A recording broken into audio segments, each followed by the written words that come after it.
Well, what are some of the impacts of sexual sin in the life of a Christian? Here in this video, I want to give you my top 3 impacts of sexual sin if left unaddressed in the life of a believer. Well, this is Jason for Soulfire. Here in this channel, we want to bring gospel hope for a porn-filled world. I'd love to hear what you think. What would you say is the biggest impact of sexual sin in the life of a Christian? Be sure to comment down below. Subscribe if you want to see more videos like this, and hit the like button if this is helpful. That does help me as I try to grow the channel.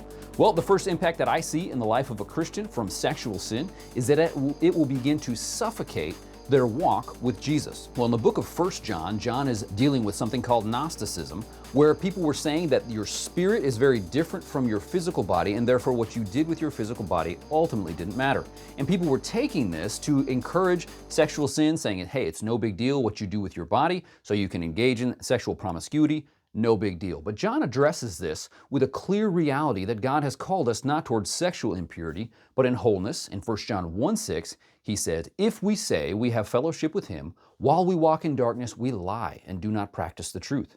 In 1 John 3:6, he ups the ante even more. He says, no one who abides in him keeps on sinning.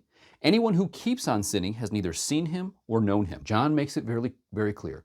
We cannot have a thriving and intimate walk with Jesus while at the same time being engaged and stuck and abiding in sexual sin. Yes, God meets us in our brokenness. Yes, God wants to deal with our failings, but it is very clear we cannot stay in sexual sin and have a deep and thriving walk with Jesus. Our sexual sin will first and foremost suffocate our walk with Christ. The second impact that it will have is it will begin to destroy any ministry potential.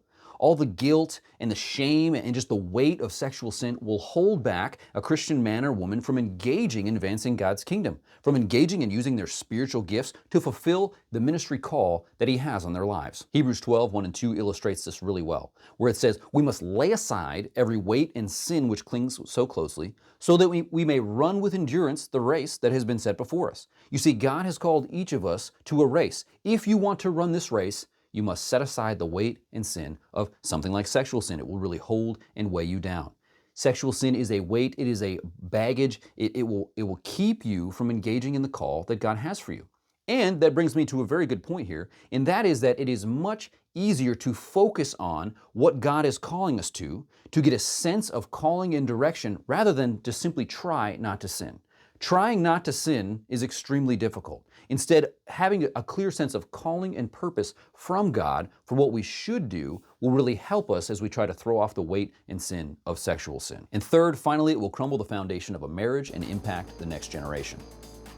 Satan knows very clearly that if he can get men and women stuck in sexual sin, marriages are going to fall apart. Both mothers and fathers will not disciple their children towards sexual integrity. We know that our children today are going to be bombarded with sexual temptation via digital devices, smartphones, tablets, the internet, all the ways that pornography has to get a hook into their soul. We need men and women in the church who will be willing to step in and address these things with our children. However, if we are mired and weighed down in sexual sin, we will not have the spiritual strength to engage and to talk with them about this issue. Well, years ago, I had a friend who was working at a Christian college, and he worked on a particular dorm floor as he was the resident advisor for that floor. 28 young men were on that dorm floor, and as they had an event one evening, a time of Bible study and fellowship, one of those young men confessed to struggling with sexual sin, particularly pornography.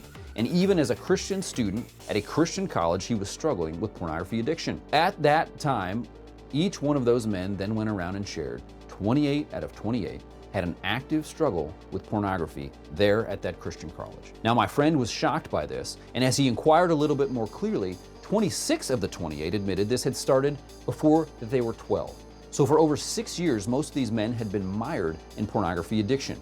Now, I wasn't necessarily surprised that it was 100% of these young men, but what I was surprised to see a very strong denominational Christian college have 100% of men on one dorm floor where not one of those men had had a man come into their life and shepherd and walk alongside them and disciple them toward sexual purity and toward sexual integrity. You see, we have a significant issue in the church. If men and women don't take seriously God's call toward holiness, to pass that on to the next generation, we will leave the next generation to flounder in sexual sin on their own.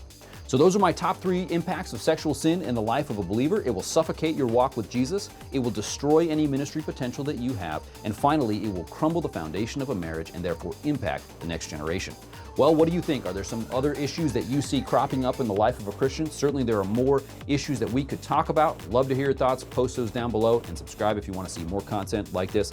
This is Jason for Soulfire. Here on this channel, we want to offer gospel hope for a porn-filled world, and I'll catch you in the next one.